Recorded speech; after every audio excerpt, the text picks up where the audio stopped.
You ever meet someone so entitled, so obnoxiously self-absorbed that they act like the world and everyone in it owes in the front row seat to everything? Well, I did, and she picked the wrong crowd to mess with. I went to a rock concert for her piece, good music, and good company. What I got instead was chaos. But I didn't just stand there.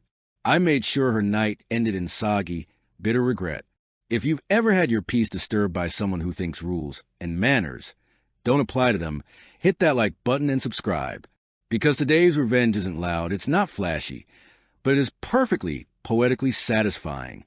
This happened a few years ago, but I still remember it like it was yesterday. Because justice, when it lands just right, tends to carve itself into memory. My wife and I, along with another couple, our best friends, decided to treat ourselves to a night out, a classic rock concert at a legendary venue. Think booming guitars, thunderous drums, and voices that age like fine whiskey. The kind of music that doesn't just play in your ears, it vibrates through your bones. Now the crowd? It wasn't your typical mosh pit madness. This wasn't a rave packed with 20-somethings recording everything for Instagram. It was mostly people in their 40s and up. True fans who followed the band since vinyl was king. No pushing, no shoving, just chill, respectful people each claiming their little patch of floor space and vibing to the music. We were down near the front, not front row, but close enough to feel the bass rumble in our chests. My wife was leaning into me, smiling. My buddy had his arm around his wife. The atmosphere was electric in the best way. And then she happened. Let me paint you a picture. This woman, mid-20s, tight dress, phone out with flash on, full-on main character energy. She stormed in from the side like she owned the place. No, excuse me. No gentle nudge. Just full body shoving her way toward the front, stepping on people's feet, rolling her eyes like we were all obstacles in her movie scene. At first, people just gave her the benefit of the doubt. Maybe she was trying to find friends. Maybe she was lost. But no, she plants herself dead center, starts spinning, flailing, stomping like she's trying to summon a rain god. Bumps into people, shoves others, and then, get this, starts yelling at folks for being too tall. I'm 6 feet 2 inches. My buddy's about the same. We weren't even blocking her view. We were just existing. She looks right at me and says, could you move? You're literally like a wall. I blinked. Ma'am, we've been here for over an hour. She scoffed. Whatever. My friend's over there anyway.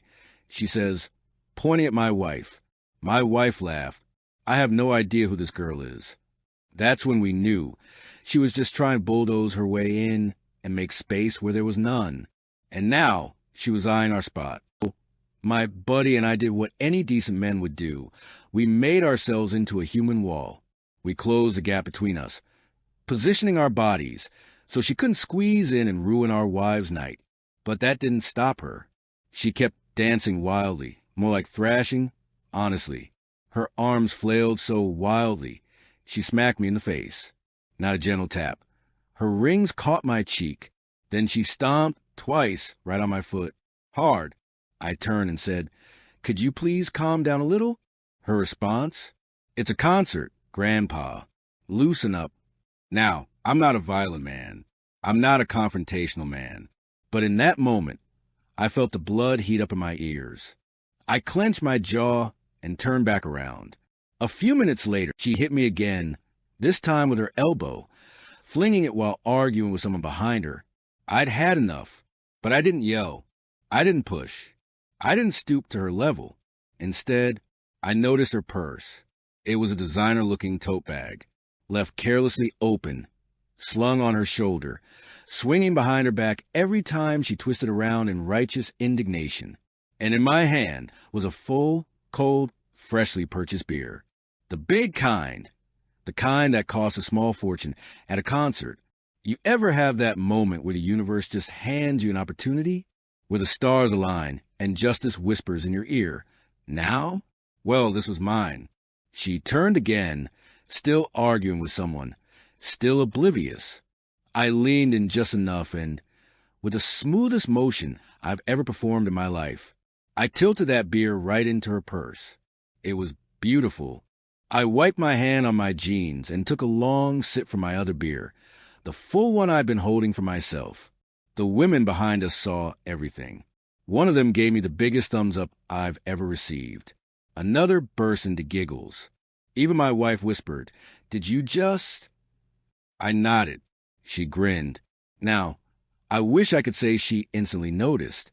But no, she kept flailing, kept shoving. And for the next 20 minutes, that beer soaked deeper into the abyss of her entitled little world. Until she reached for her phone. I heard it. That gasp. That, "Oh my God, EW, what the hell?" shriek. She yanked the phone out of her purse, dripping and sloshing, holding it up like it was a dead fish. People turned to look. She pointed fingers. Who did this? Who poured something in my bag? I took another slow sip of my beer, held it up, still full, turned my back. She stormed off in a huff, trailing droplets behind her, stomping her beer-soaked boots like a brat. She came back 10 minutes later, dragging security with her. I tensed up. The guard looked at her, then at us. She pointed and screeched. It was him. That guy did it. The guard looked at my beer, then looked back at her. Then he laughed. Laughed, shook his head and said, "Maybe next time, don't start fights in the middle of the floor," and walked off. She stood there, stunned. Her mouth hung open, and we just kept enjoying the music. But the cherry on top, after the show, we were walking out, high on music and justice, when we spotted her again, outside the venue, pacing, shivering, clutching her phone like a wounded animal. "Can someone call me an Uber?" she was asking strangers. "Please? My phone's not working." We walked right by. Her purse? Still dripping. That moment, watching her flail helplessly in the night, phone dead, purse ruined, no friends in sight. It was more than just satisfying. It was closure. She wasn't just soaked in beer.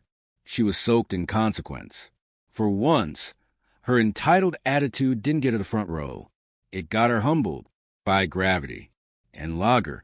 I know it was just a purse, just a phone. But sometimes poetic justice isn't about the size of the payback. It's about the message. You mess with a piece of good people long enough, karma is going to find a way. And sometimes it smells like hops and barley. If this story made you smile even a little, smash that like button and hit subscribe for more delicious tales of revenge, karma, and justice served cold. And tell us in the comments, what's the most satisfying revenge you've ever witnessed? Until next time, stay classy and stay out of people's personal space.